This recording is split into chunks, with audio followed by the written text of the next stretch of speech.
Monday, April 29th, 2024 meeting of the Space Coast Bicycle Pedestrian Trails Advisory Committee. And we'll start off with our Pledge of Allegiance.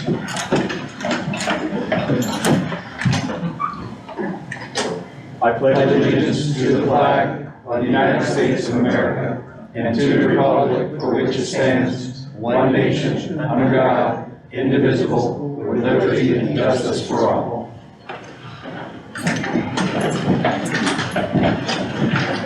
Okay, just for the record, my name is Alan Woolwich. I'm the vice chair this evening, and I'll be acting as acting chairman for the meeting tonight. Is there any public comment from anybody? You filled out a speaker card or anything that's not on our agenda this afternoon, this evening? Okay, I see none. We'll move on to reports and the executive director's report. Thank you, Mr. Chair. Thank you, Mr. Chair. Just a few things I wanted to report to the BPTAC members. You do have an Ellis Road flyer at your place. Sarah just recently updated this to include the most updated information. If you remember, the TPO used our consultant services to develop an infra grant under the discretionary grant program from USDOT last year.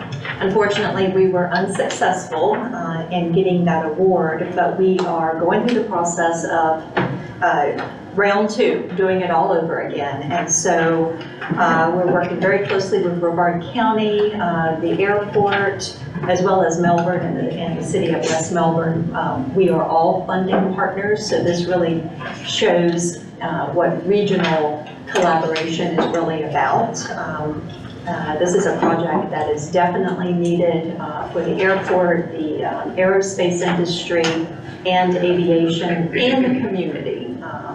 And so we've kind of rebranded it, linking aerospace, national defense, and community, because we think that really kind of touches on everything that is on that corridor. And so that grant will be submitted to the USDOT website on Monday, May 6th. So hopefully we will be successful in that. We're also, of course, working with the City of Palm Bay on the Emerson Drive Safe Streets for All grant. That corridor is on the high injury network, so we're excited about that. The City of Palm Bay will be submitting that grant application. We're working on another grant for rail crossing enhancements in Brevard County, and these are for 9 crossings that we are looking at, working with Brevard County, the City of Cocoa, and Melbourne to see what type of improvements, whether it be quad gates or exit gates, improvements that would really kind of seal the corridor. We know that the Line Street, or also called W.H. Jackson, there were 2 fatalities, I think within a week's time at that location. So it will require a 20% local match, so we still kind of need to understand what those cost estimates are, but we are looking at that and seeing if that is a grant application that we'll be submitting as well. The Notice of Funding Opportunity has not officially come out yet, so we're ahead of the game on that one, which is really good. And then the last grant that we are deep into with the City of Cocoa is the Brightline Cocoa Multimodal Station. I think everyone has heard that Brightline has officially announced their intent to develop a Cocoa station. And of course, now we are in the process of developing a funding plan, because all of the inline stations along the corridor those stations came from the local governments. The mainline stations were an investment by Brightline, but the inline stations at Boca, Ventura, and Stewart on the Treasure Coast, that was announced, and then a week later ours was announced. Brightline is looking for funding partners, and so we're deep in that, and so we think it's very, very exciting. This is something that my predecessor, Bob Comm, began working on back in 2015, and so it's definitely been over a decade in the making. So we're really excited about that. The other thing I wanted to mention, this legislative session, as you know, has been very, very active related to transportation in general. But I wanted to kind of mention a few things related to public safety. In the FDOT bill, there was included enhanced penalties for railroad crossings for, folks that, did not, just crossed illegally, trespassing, and pretty steep penalties. You could potentially get your license suspended. The first violation, you're going to get 6 points on your license. And then the second violation, I think there's a $1,000 fine. And then the third violation would be a suspension of your license. So for those folks that just continually ignore the rules and break the law, there's going to be some pretty serious penalties there. There's also enhanced penalties for vehicle racing, which you may have heard about as well. Vulnerable road user bill that passed, also enhanced penalties for causing bodily injury or death to a vulnerable road user, which is really good news, because we've always felt that there really was not, a very strict penalty for that. So waiting to see exactly what is involved in that bill there. And also there's a bill that requires slow drivers in the left lane to get back over in the right lane if the corridor is 65 miles per hour or over. So definitely, on the interstate system and roadways where you're traveling a decent speed, I think that's all very good news, and hopefully would improve safety. And that's it for me. That's just kind of a very high level overview of some of the legislation. All right. Thank you, Georgiana. We'll go to the Trails report.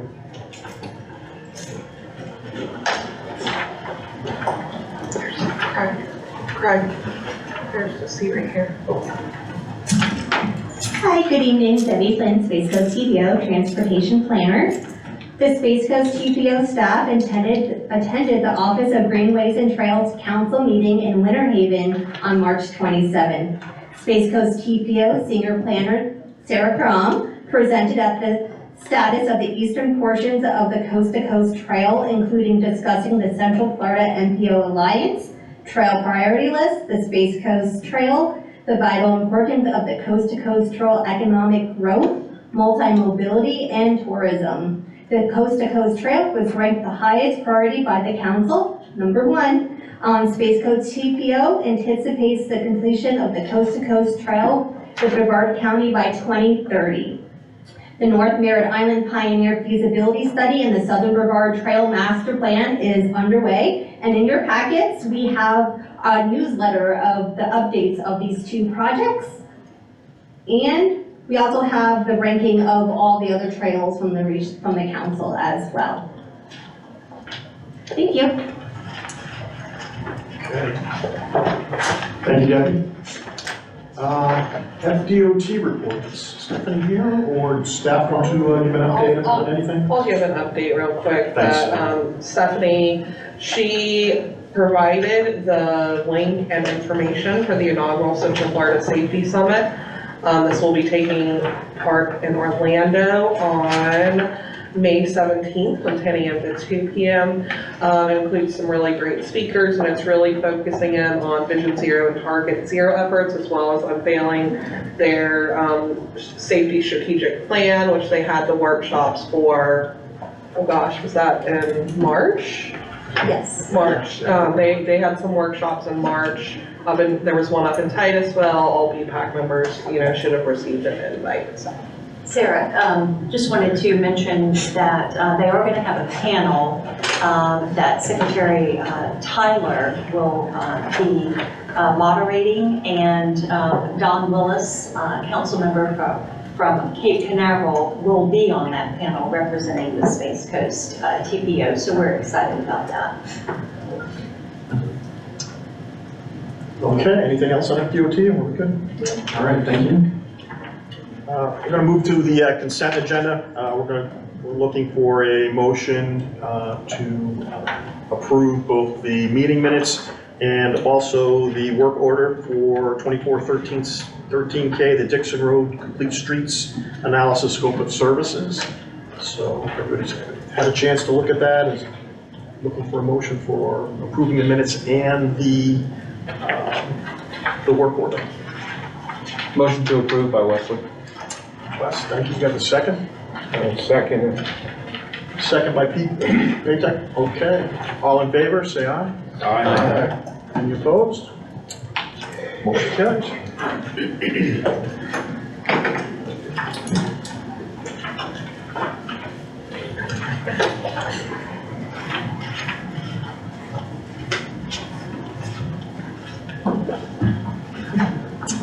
Okay, we're going to move on to item number 5, action item. It's the BPAC strategic plan. This was some of the planning exercise that we did earlier. I believe it was in the fall, I guess, we did this. It's in Sarah's, February. it was February, I'm sorry. After January, that's right. Okay, thanks, Sarah. Go ahead. All right, good evening, Sarah Crom, Senior Transportation Planner. So thank you for all who participated in February, during our strategic planning exercise.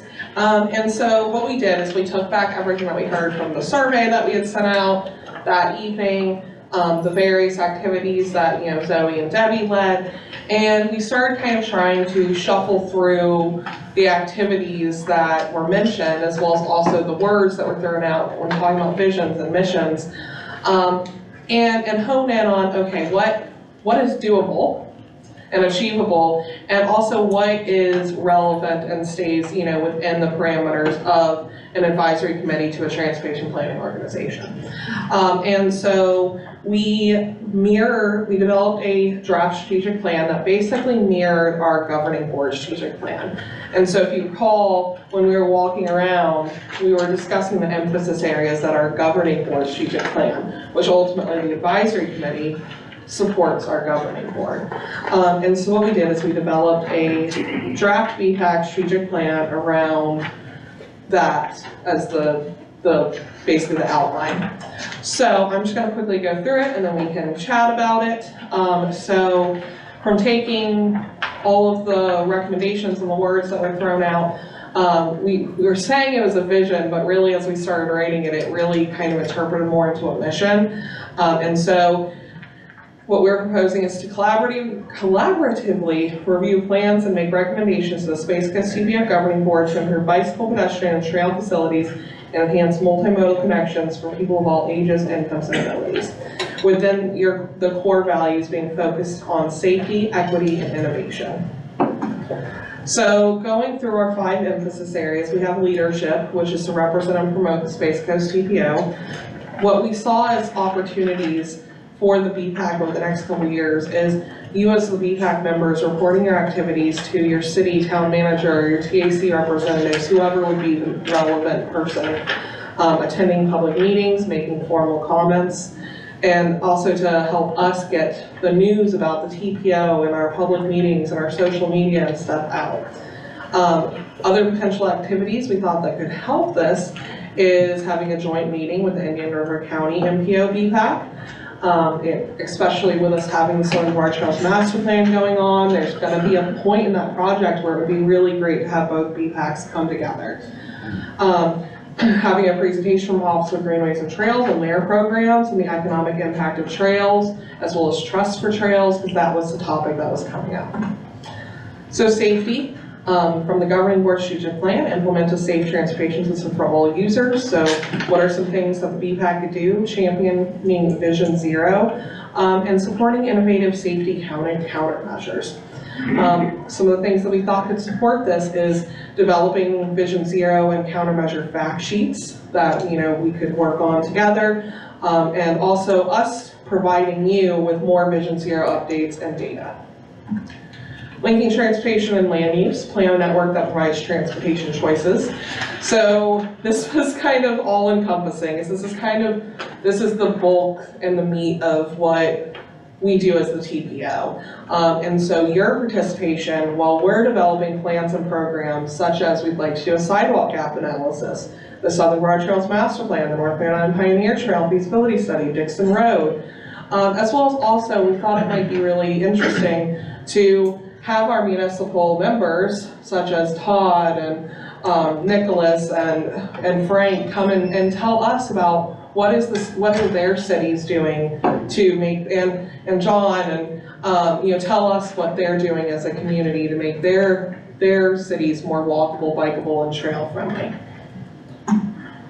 Resiliency and sustainability. Plan for a resilient and sustainable transportation system. So once again, this is participation in the development plans and programs. Some of the things that specifically got pulled out was considering transit and the connectivity, especially regarding the sidewalk gap analysis. Is, every single bus rider, not bus driver, starts off as a bicyclist or a pedestrian. And then also we'll be developing resiliency corridor studies to making sure that we're ensuring that those are walkable, bikeable communities, not just being resilient against flooding and sea level rise and storm surge and all the typical resiliency subjects. Finally, we have technology and data, which is implement technology to enhance reliability of the transportation system. So understand and share data trends and new technologies on our part, so us as staff helping to share data trends and new technologies. And some of the things that we thought that we could do to help with this is provide reports when bike ped counts are conducted. Every single year, we're choosing several spots around the county that we're taking counts because there's a project or because of just continuous monitoring. And we realize that we're kind of a black hole for that data. And we should be, sharing it out with you all. A presentation from FDOT on their non-motorized count program, as there was a lot of questions and discussion around bike ped and trail counts. FDOT actually has non-motorized count. Nicholas has a counter right by his office on the coast to coast up there. A presentation on new technologies such as pedestrian video recognition, automation, reading pedestrian signals. Technology is just advancing so quickly that these are things that we're having to keep our thumb on and monitor, but we could also find a way to share it with you as well. So with that, I'm open to any questions, comments, and of course, I'm requesting approval for us to move forward with this, and then we'll start building agendas based off of our strategic plan.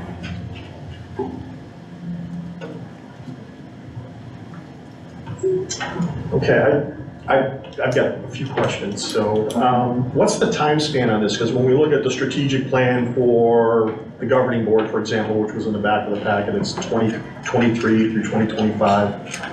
What's the window for updating this or doing status? I didn't put a finite window. I kind of wanted us to have the flexibility to, if this isn't, let's give it a trial run, and see, is this actually the right direction? Do we need to massage it? I didn't want us to get stuck into, we have to accomplish X, Y, and Z within a year and a half. So I think we should get to that point, but let's start small and see if this, how this goes. Yeah, just to follow up on it, I know we had a really good session on it, in February. I'm sorry, I thought it was back in November for some reason. We did have a good session in February. There's some pretty good lists under the categories. So I don't know, have you given it a little thought, knowing what you did participate in that in February, and are some of those things that you thought were important, are they reflected in this so far? Is this limiting any of those things that you think you may have wanted to have included? So that's just my question to everybody. So. Carl's Yeah, Carl. his hand. one of the specifics, I think, was a list of workshops and meetings that used to be published, and it would be very useful, I'm sure, to each of us to know what's going on that we can actually participate in. Absolutely, yes, and, you know, as I mentioned, I was on maternity leave for some time, and she's getting back into the swing of things, so, you know, hopefully we'll be able to start getting that list back out again. Anybody else there? Drew? Yes, I was just going to ask, are we considering anything, I guess as far as participation from outside entities other than who we've recognized as the players? With regard to the whole idea of connectivity is our key thing with hooking all this together, and like you're saying, the soft users before they become a bus rider or pedestrians and cyclists and such.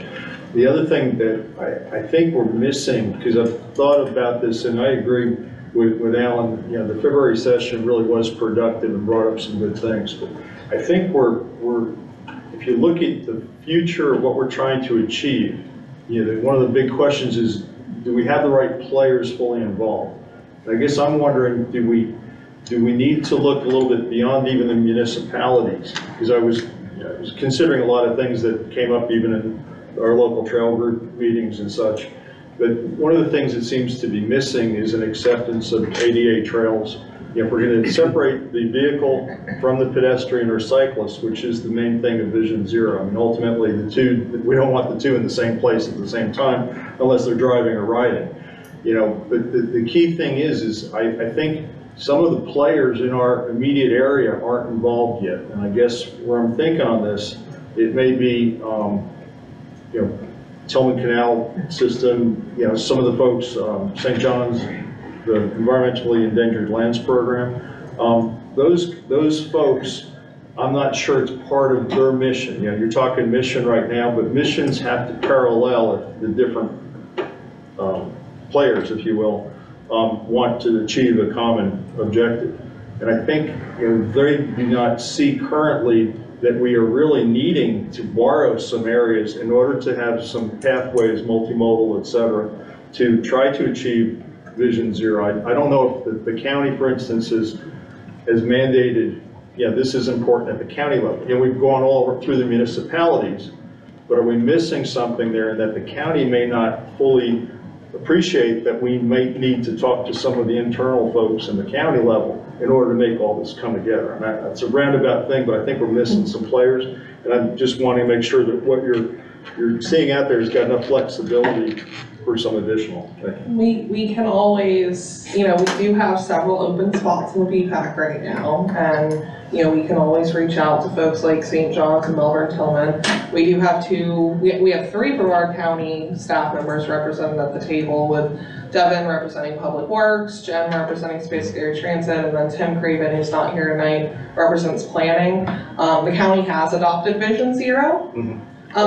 County officially has. Yes, the county, yeah, every single municipality, including the county and Brevard Public Schools. Okay. But I mean, we can definitely reach out to some of these other players, and because, as I said, I believe we have 3 or 4 open spots right now. One of, I think, or is it 2? There'll be 2 after. After, okay, because Lexi Miller from Cape Canaveral will be joining us, pending her approval in May. So what we can totally reach out to St. John's and Melbourne Tillman and see if they'd be interested in filling those other 2 seats. Okay. Pete, and then we'll go to Murray after. Pete? Yeah, hi Sarah, you didn't think I'm gonna let you slide, huh? Well, I think I caught the shifting gears under mission and core values. Enhanced multimodal connections for people of all ages, incomes, and abilities. That is so important. We are an older county with older residents. Orange County, I believe the mean age of 33, around here is 45, might be a little older. We have people that need meals on wheels. We have poor folks that have no way of getting to work.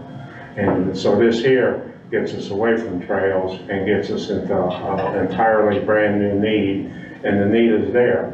Like, how are we gonna connect with these people and provide the transportation and the facilities they need where we can provide a good quality of life to all residents of Brevard County? It's a lofty mission. I feel like I'm up to it. I don't need any help, I can speak for myself, but we've got good partners here, and I'm sure that give us a chance and we'll do good. Thanks for your comments, Pete. Murray?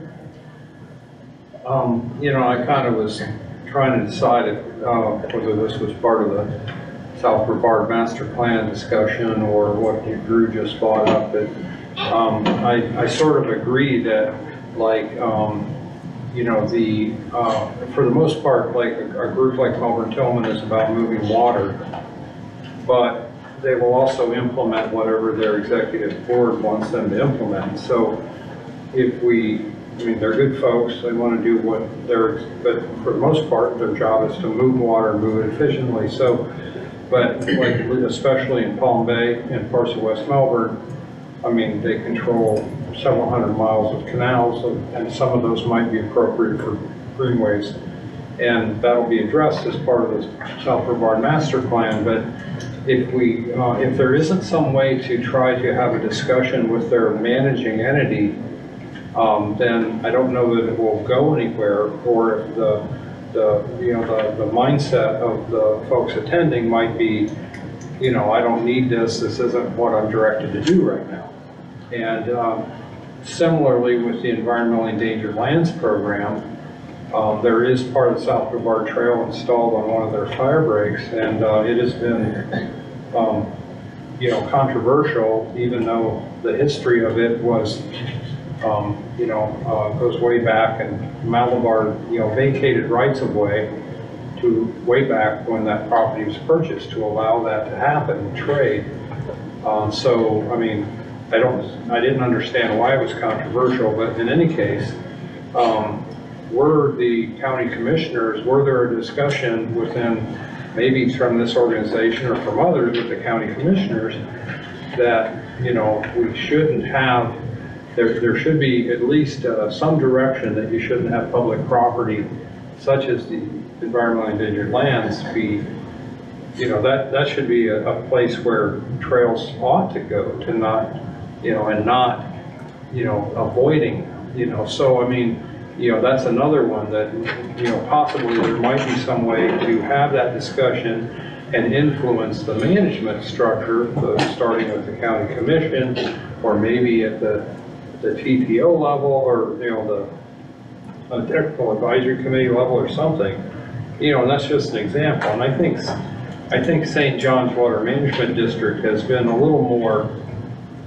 open to some of this discussion, because they're you know, they're out of, I mean, they seem to be a little more open, but and, you know, it seems like Vision Zero has a discussion to play, or something that should be discussed here, because if people are either going to go to work or go where they're going, or if they're going to, even if they're going to recreate, they're going to do that somewhere. And if you can draw them onto a facility where they have virtually no chance of being killed by a car, well, you're helping achieve Vision Zero, and that hasn't really been discussed as at least part of the South Brevard management, you know, master plan, that probably plays a role there.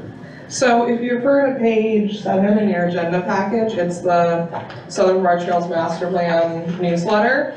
And as you'll see, is we had a really great stakeholder meeting with Frank, as well as also management from Melbourne Tillman. Mike.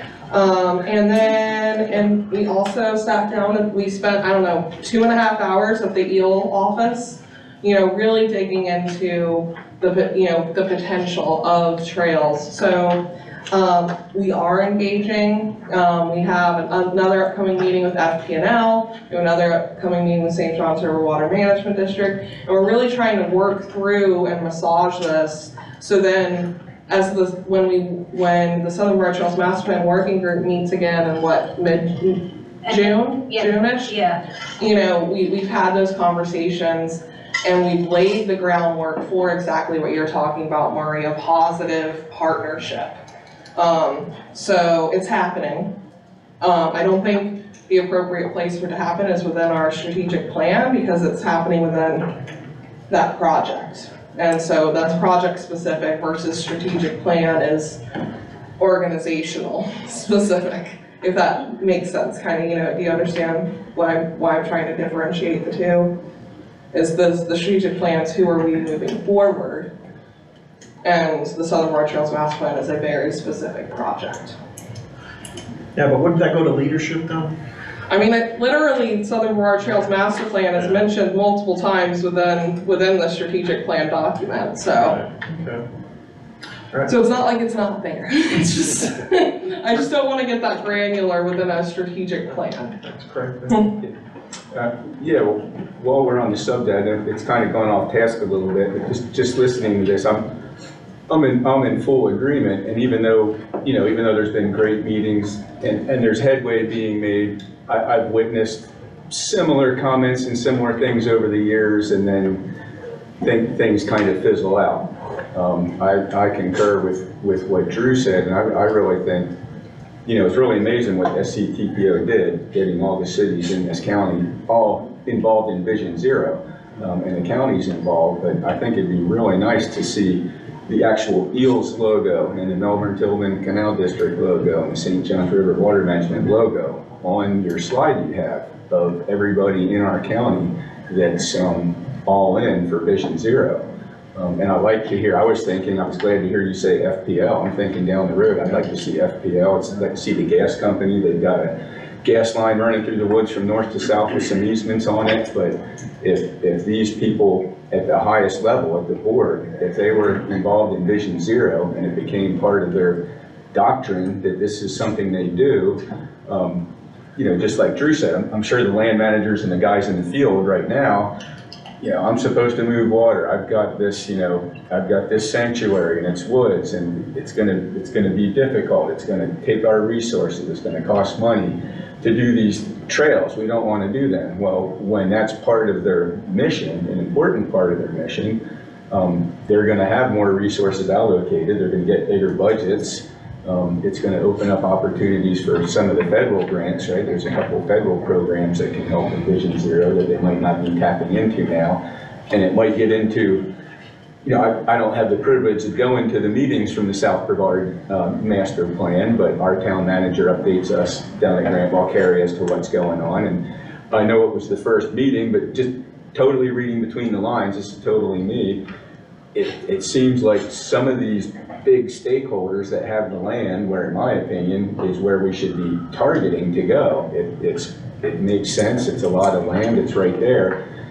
They almost seem to be more in a defensive position to where I'm participating, but yeah, we'll barely get it on our property, or maybe, it just almost seems like they're there in a defensive position, not thoroughly embracing it. And I think possibly if they were involved in Vision Zero officially, that might really change their perception.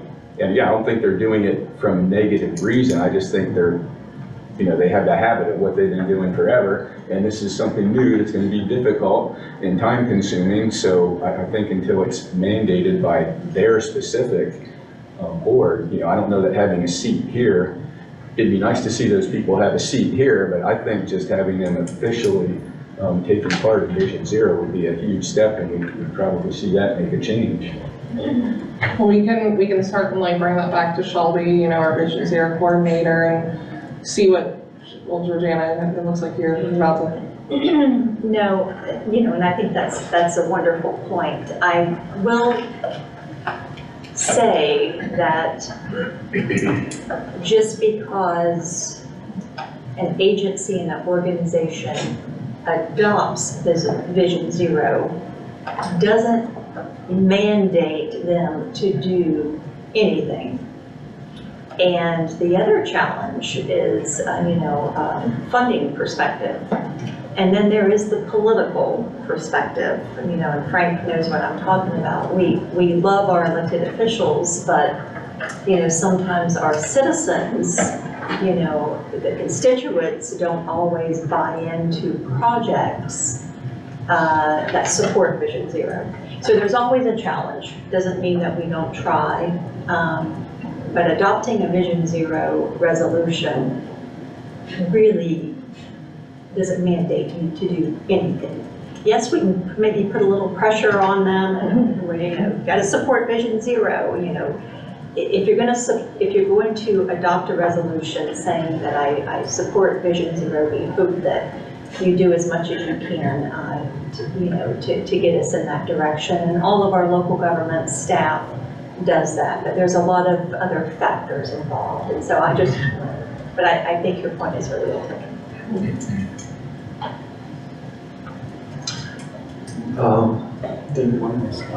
I just want to ask a couple of questions, and I'll get you, Murray, because we do want to get to the meat of our presentation later on. Our agenda is getting the It's quite full today. yeah, we got to move on to a couple things, but Sarah, I said it says potential supporting activities under each of the subsections.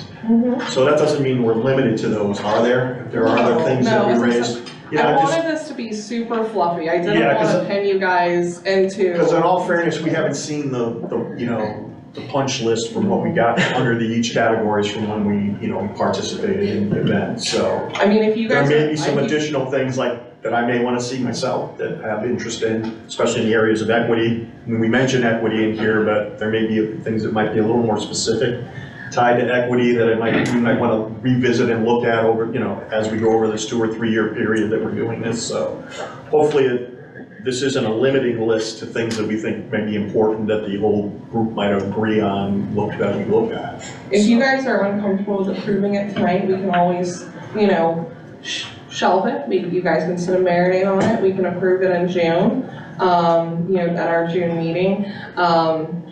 This is, as I said, previously, I didn't put a time frame on it. I didn't put any kind of limiting factors. This was to help us start to move in a direction. And help us start to find ways to build effective agendas for you. So Did we, and I may have missed it, did we get a copy of what was on each whiteboard? we did not send out a full, Excel list of it. We do have that available. We can of course send that. Once again, I'd like to caution you that there are many of those activities that are things that the TPO doesn't even do, let alone an advisory committee. Right. So as it was, really a lot of spaghetti was thrown up against the wall. And that's not unusual in that process. Yeah, You're asking us to open our hearts, Exactly. open our minds, and really go at it. Exactly. So maybe that is something that the board the members want to consider that. But to take a few more comments, and then we're going to maybe move on to tabling it or approving as is. So go ahead. Yeah, I don't want to see this table because this is conceptual. Vision Zero is a concept. There's no money in back of it. So everybody has it in their mind that this is a goal. It's an unfunded goal, but that's how you start things. If you put something in somebody's head, you drum it, you drum it, you drum it, and eventually you get a little bit of money for it, then things start happening. And I look at what you presented to us as very conceptual. There's no promises or no commitments. We may dive into this, see what it feels like.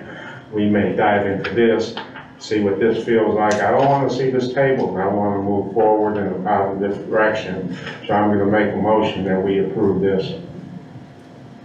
I'll second it. All right. A motion from Pete to approve, and second from Frank Montanami to approve as is. Yep. Okay. All those in favor of what? Do you have any comments on the motion? A point of order, is it considered a tentative, preliminary? Does it have any connotations of its non-permanent stature at this moment? I don't mean to be too legalistic on it, but I mean, you mentioned that it's preliminary. You didn't want to have it, carved in a rock anywhere. Yeah. To what extent is this our mission? Are we bound by this? I think we're at a point in the history of this organization we're trying to make us better. Mm-hmm. And you're trying real hard to make us better. We're all trying to, we feel like there's something to be done here. We're trying to just carve out a better way of what it is we're trying to do. So I guess my only concern is, I guess the nature of what it is we're voting on it.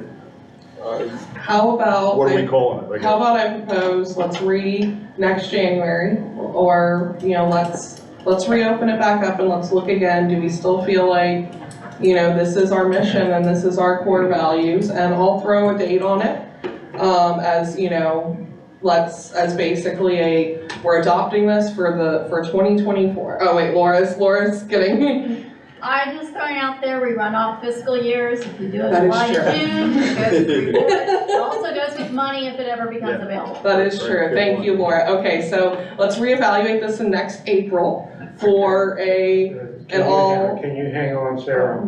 Nothing's gonna change next April, it's still gonna be conceptual. There's gonna be no commitments next April. I'm saying you've got enough here, it's not gonna change next April. You've got, well, where are we going? Well, that's what we have here. We have a lot of places we can go. All you're telling us is these are possibilities for this group. I don't see anything changing in January. I don't see anything changing in March, other than you giving more work. I'd like to get started on some of this and just quit wasting time. I've been here for a year and a half and wasted a hell of a lot of time. I'd like to see us start doing something as a group. And that's why I made a motion to accept this, move on. We don't like what's presented, we can always vote no. So I'll once again say, I'd like to see a vote that we accept this and we move on. And I don't care if everybody says no. I really don't. Yeah, I support it. Okay, all right. Well, we've got a motion, and And second it. we've got a second already, so I don't know if we want to take more comment on the motion, but this will probably be true. Yeah, I think it's a neutral comment. You know, I do know what Pete's, I do understand we need to move forward. I totally agree with you on that. This being a preliminary initial, we're trying to gradually mold us into a new and better version of what we were. So I don't mean to throw any connotation of let's put it in forever debate. So, you know, on that, I guess I'm backing off on trying to suggest that. I just think we need to keep in track that whatever we're doing will be a Vision Zero emphasis all over on the multimodal, as well as the trails, as well as sidewalks, everything. Everything we do has got to go back to Vision Zero. That's me. Thank you. Motion on the floor. Okay, well, we have a motion, we had some discussion on the motion, so all those in favor say aye. Aye. All those opposed? Thanks. All right, passes Thank unanimously. you guys so Thanks. much. Good job. Thank you. Sorry, Chris. Oh, no. We're going to move on to presentations, number 6, the Bicycle Pedestrian Master Plan Annual Report. It starts on page 40 in your packet. Good evening again.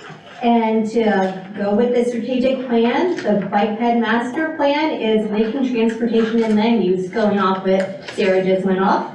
This progress report, this annual report, is from November 1st, 2022 to October 31st, 2023. I'm sorry for getting this to you a little bit late. We've been very busy with you all, so some of these projects have passed and has moved on, but just wanted to give you an update for what did happen during this time. The progress report is broken down by the same 5 things and goals of the 2019 Bike Ped Master Plan. The first goal was to establish a well-connected, safe, comfortable bicycle pedestrian network. There was a performance measure, is to plan, design, or construct 4 miles of additional bike and pedestrian facilities, and we surpassed that by 61 miles.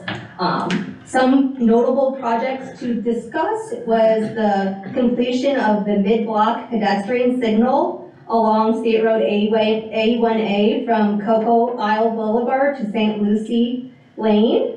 And under design, there was a bike path trail along Melbourne Southwest Trail from Dairy Road to W.H. Jackson Street. And another design project was a shared use trail along State Road 528 from east of State Road 524 Industry Road to east of State Road 3. Also, the Merritt Island National Wildlife Refuge is under design for the Space Coast Trail. There was 3 resurfacing with bike ped improvements in design.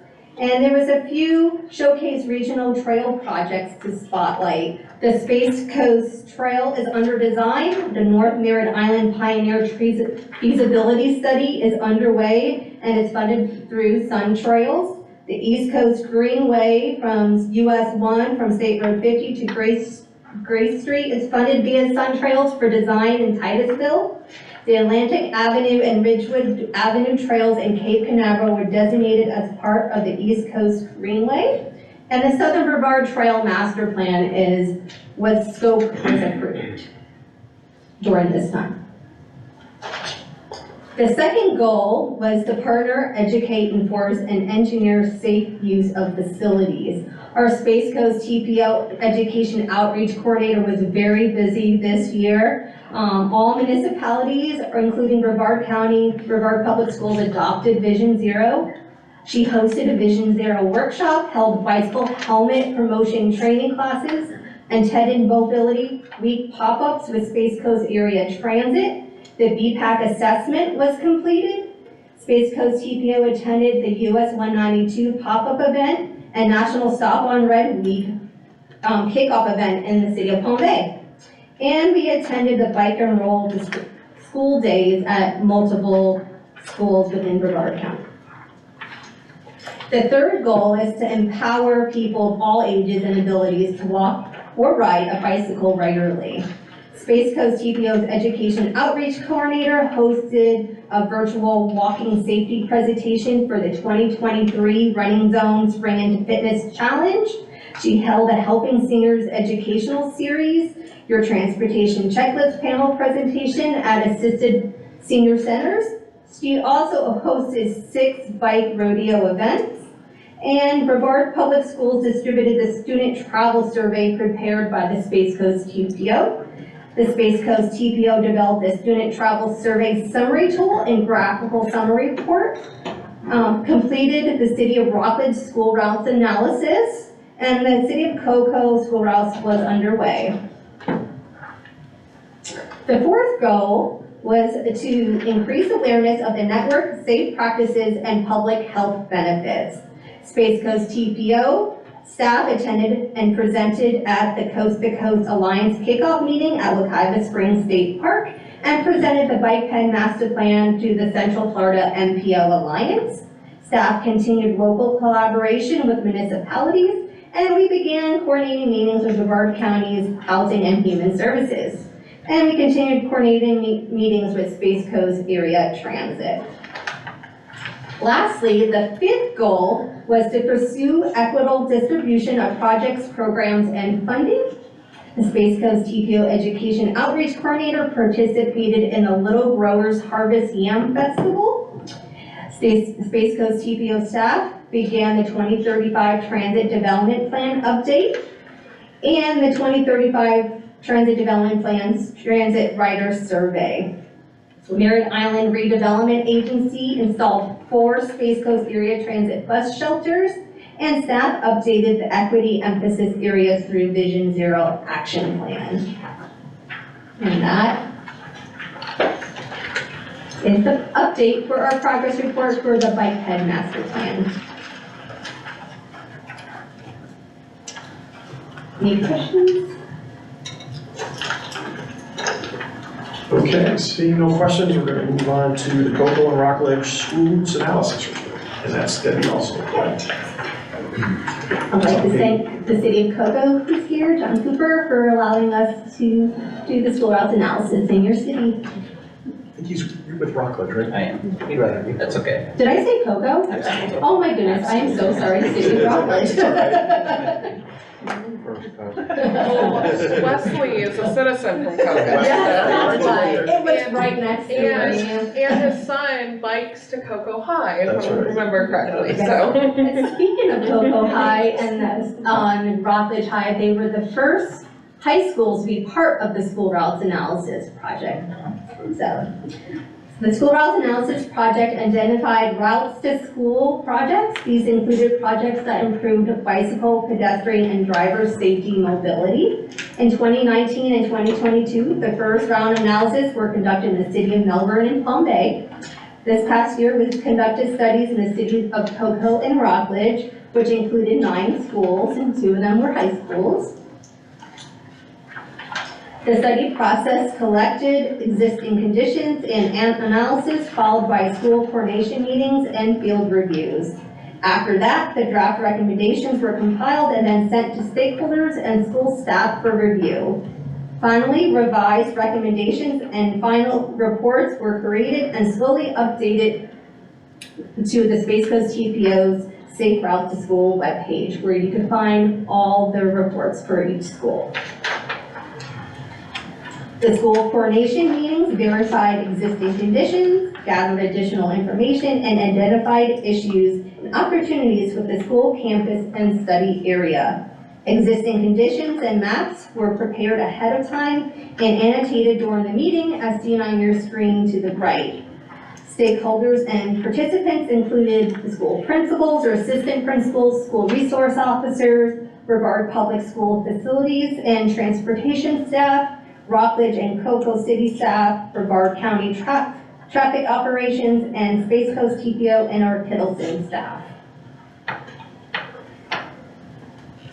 After the coordination meetings, field reviews were conducted to see how traffic moved in and out around the schools. We reviewed walking and bicycle routes, observed drop-off pickup activity, and verified existing conditions, particularly sidewalk and bicycle infrastructure. City staff, Brevard Traffic Ops, and project team from Space Coast TPO and Piddleton conducted these field reviews.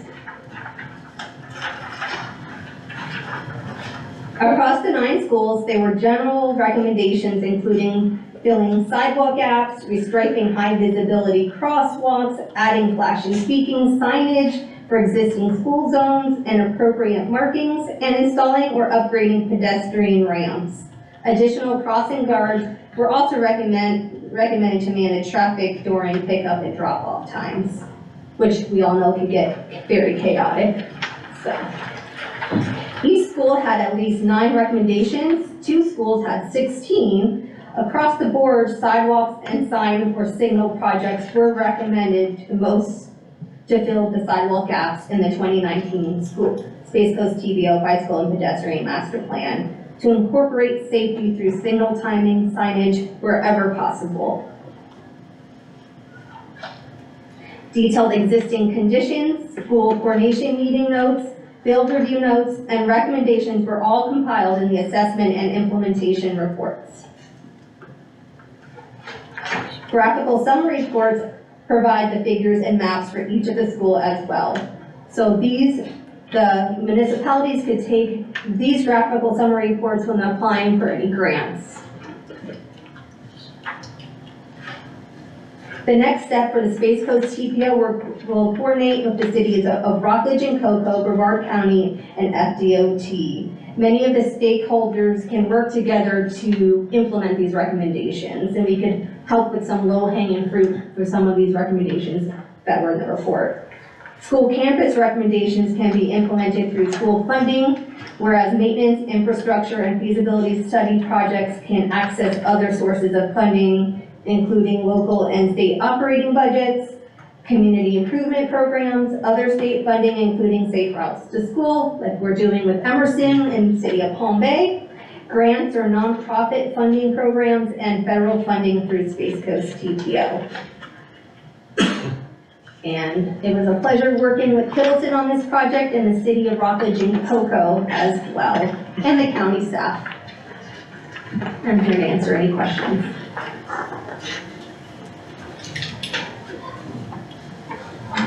Yes? Real easy one. What was the most profound, unusual, kind of crazy thing you all discovered from this effort? I have to say the drop-off pickup areas, how parents reacted with dropping off and trying to get to school safely. Some kids were walking in drainage ditches because there was no sidewalks, and there was flooding in a lot of areas, and some areas there was a lot of speeding, and one of the recommendations is to put speed humps in so they can't fly down the road in front of the school, which you would find surprising that someone would drive really fast. We did have issues with high school students driving fast too as well, so that was the biggest issues I noticed. Yeah? Was this, What did any staff from Brevard County Schools Yes, participate? yeah, facilities and the transportation department, Lori and Karen. Okay. Okay. Because this seems like it'd be really valuable data for their superintendent. Yes, and we have a recommendation breakdown from what the schools would be responsible to improve, what the county would be responsible to improve, what the FDOT would be, as well as the cities. So we have a breakdown in our recommendation table showing the responsible parties for each type of recommendation.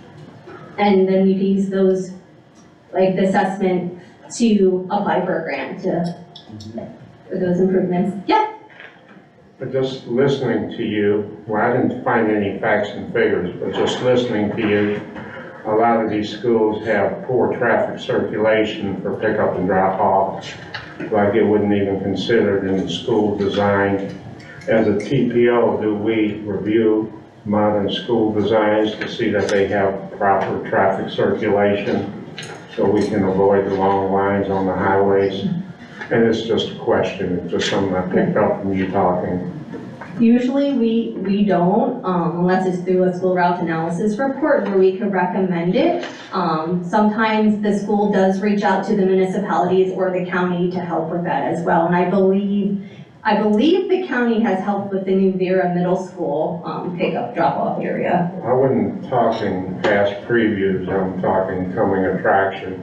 You know, Florida's now the land of the free. People are coming here because of our school system. Our universities are so crowded with applicants, they can't even review them all. So I'm looking at coming attractions, not fixing the mess that we have, but we're going to be building new schools. As we build new schools, it's possible that we can review. I mean, there's municipal reviews of everything. Yes, the Vera Middle School. Right, Yeah. but the schools unfortunately aren't, they're state and county. So it would take a higher review. I don't know the nuts and bolts of it. It's just for new schools that we have a review that gets the mess off the roads. And it's just a question. I don't even expect the answer now, but it's something that you can look into.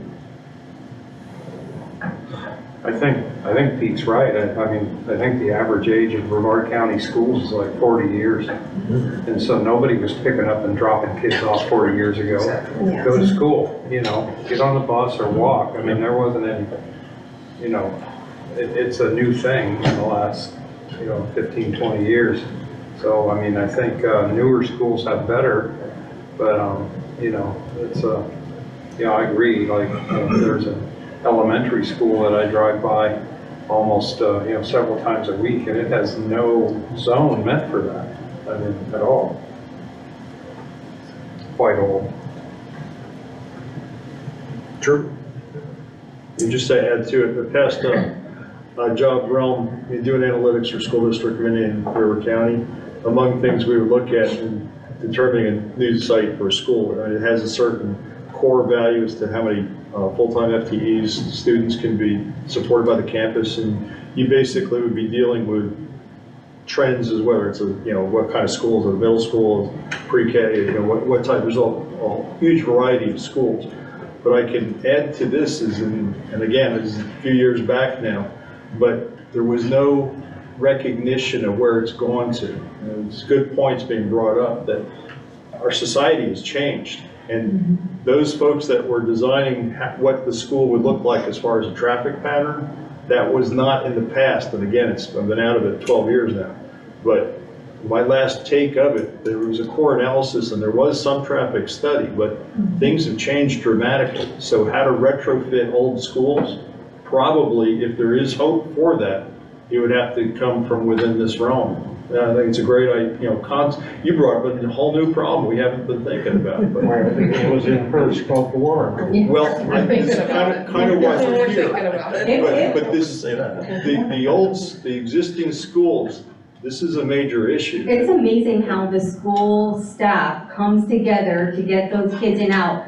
Yet, when you see the parents waiting an hour before to pick up their child, they're like, don't you have a life? But in and out, within 10 minutes, it's clear. It's like, it looks scary at first, but within 10 minutes, It's clear. It's cleared out less than 10 minutes depending on the size of the school. And the staff there, like, they have it down to a science of how to get the kids in and out safely. So it's amazing when everyone comes together for that. Can I have one last quick item? Okay, Wes? Not a matter of topic, just a matter of commendation. I do hope that it works out that they fix the potentially curbing and adding curbing and sidewalks to Tiger Trail. That's something that needs to happen for safety. But in the interim, it's important to note and commend Eastern Florida State College because they did build, or they did paint a walking lane in their parking area. And I see the kids using it all the time, and that's great.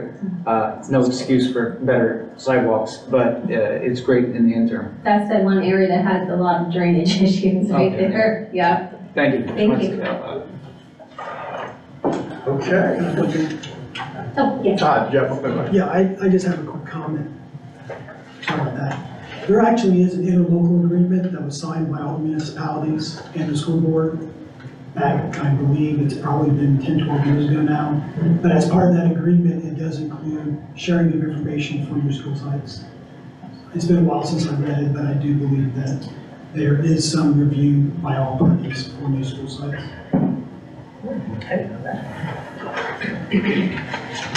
Okay, thanks, Deb. Do you have anything else? You good? You good? Okay, great, thanks. We're gonna move on to item C under presentations, the Advanced 2050 Bicycle Pedestrian and Trails Needs List Development. And that starts on your package on page 53. Sarah? All right. So, previously we came and we presented our Advanced 2050 Long-Range Transportation Plan draft goals and objectives. So we are continuing to move through our LRTP development. Just as a friendly reminder of what is a long-range transportation plan. It is a federally required planning document for the purpose of planning and programming federal and state transportation funds. We look at a 20-year horizon and outline the next 25 years of funding and projects to be developed. So it's really the core planning document that is utilized to push our transportation system forward. So I know you guys have seen a low budget version of this previously when we talked about the list of project priorities, but essentially projects start in the long range transportation plan.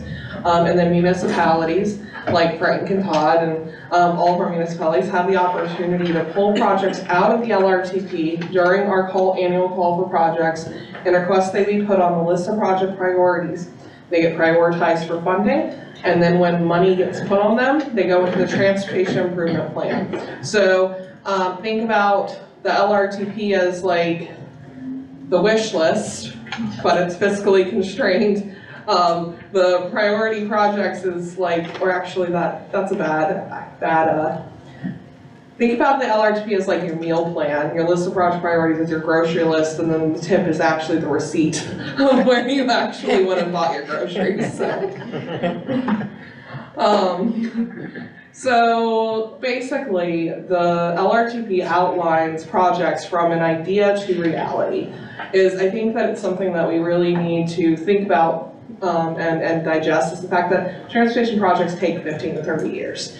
Very, very, very few times are we going to be able to fast track that, or you're going to see a project just magically show up in the ground. And that's not just, that's if funding all lines up perfectly well. We start off with our long range transportation plan efforts. Potentially that project needs an analysis or a planning study, that could be 2 years. Project design could be 2-3 years, right of way, 2-3 years, construction, it's just when you add up the time that it takes to get from an idea to reality. These projects take a long time. So that's why it's important for us to be planning all the way out to 2050, because if we don't start planning for it today, it won't be a reality tomorrow. So where are we though within the actual development of the plan? So as I mentioned, we did come and present to you, I believe it was in October, September, or December, on the goals and objectives. We've now been working with our municipalities, our modal partners, our underserved communities, and, starting to develop a draft needs list. And that's really what we want to come and talk to you about today. So what is a needs list? A needs list is a comprehensive list of transportation needs within Brevard County. And so a needs list can be anything of, I think we need a trail connection between these two existing trails, or my community doesn't feel safe walking here because there isn't a sidewalk, or it is difficult for me to get to work due to my lack of access to transportation choices. This roadway gets very congested during my drive home from work. So a need doesn't have to be, I would like to see a 6-foot sidewalk on this roadway from X, Y, and Z, as it can be conceptual. But we do want to try to get down to at least the roadway limits. So what does the needs list include? So instantly off the bat, the needs list is guided by all of our master plans and studies, as well as I already mentioned municipal, modal, and citizen partner input. So instantly our needs list includes every single project that's identified in the bicycle and pedestrian master plan, which is our guiding document developed by the TPO for our bicycle and pedestrian needs, as well as also the Showcase Trail Network, which is the historical alignment. So that being said,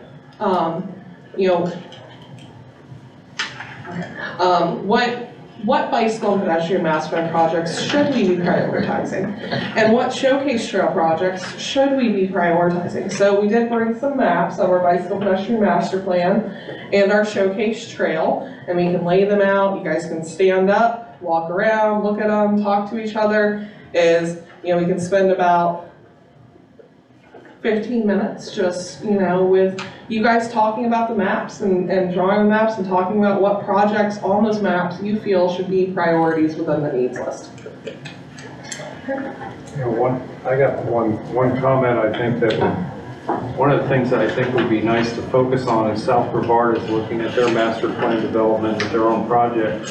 That project basically stops at Palm Bay and South, Malabar and South. And when the South Brevard Linear Trail Showcase project was originally proposed, it was to improve eventually Claremont Street, then in Palm Bay, coming south from Palm Bay Road, build a bridge over a creek that was there, connect up to existing sidewalks on Port Malabar Boulevard, which would hopefully then later someday be improved into a wider facility, and then connect up to the actual South Brevard Greenway. That's all been done, except they have the trail is set on Port Malabar, the sidewalk, but it was never actually improved. And Claremont was really well improved, and it comes to Palm Bay Road.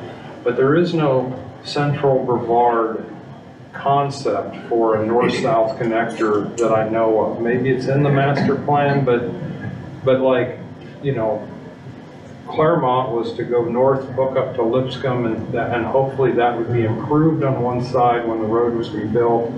And then the concept way back was then to go further west and pick up one of the canal rights of way that goes north-south, and where from there? There ought to be, we've got a plan looking at South Brevard and pieces built in South Brevard. There's a beautiful trail built out of North Brevard starting in Titusville, but there's no real north-south connector in between. And I know it's hard, but the very first thing that the consultant identified was that there's no good way to go north-south in Brevard County, and it's a very long, skinny county, and there's just no good corridors north-south. US 1 has, through Melbourne, has terrible bike bed facilities, if any. Wickham Road has non-existent bike bed facilities and aren't going to get any better because there's just no right way to do it, and the road's already. So really, in my opinion, the only place to go is to get onto some of these canal rights of way, and get people away from those and give them another alternative, but that's just my thought. That would be a place to concentrate, is a central Brevard, north-south, single extension. Keep that trail. That trail is there and is used, but the more you could connect it north-south, as soon as it runs a little ways north, then people who work at Harris go, wait, they could just go right down here. I'm only 2 miles from work. Why get in my car? or whatever, you know, I mean, there's that opportunity. Well, let's pull out the maps so that you all can, you know, look at, because obviously I apologize, I don't have the maps up on the PowerPoint, so I want you guys to have the opportunity to have those conversations, you know, around maps and, What's that? you know, we'll be here to listen to. Right. That's what I mean, it was originally thought that the original goal was going up Lisbon, someday they would rebuild Lisbon. We're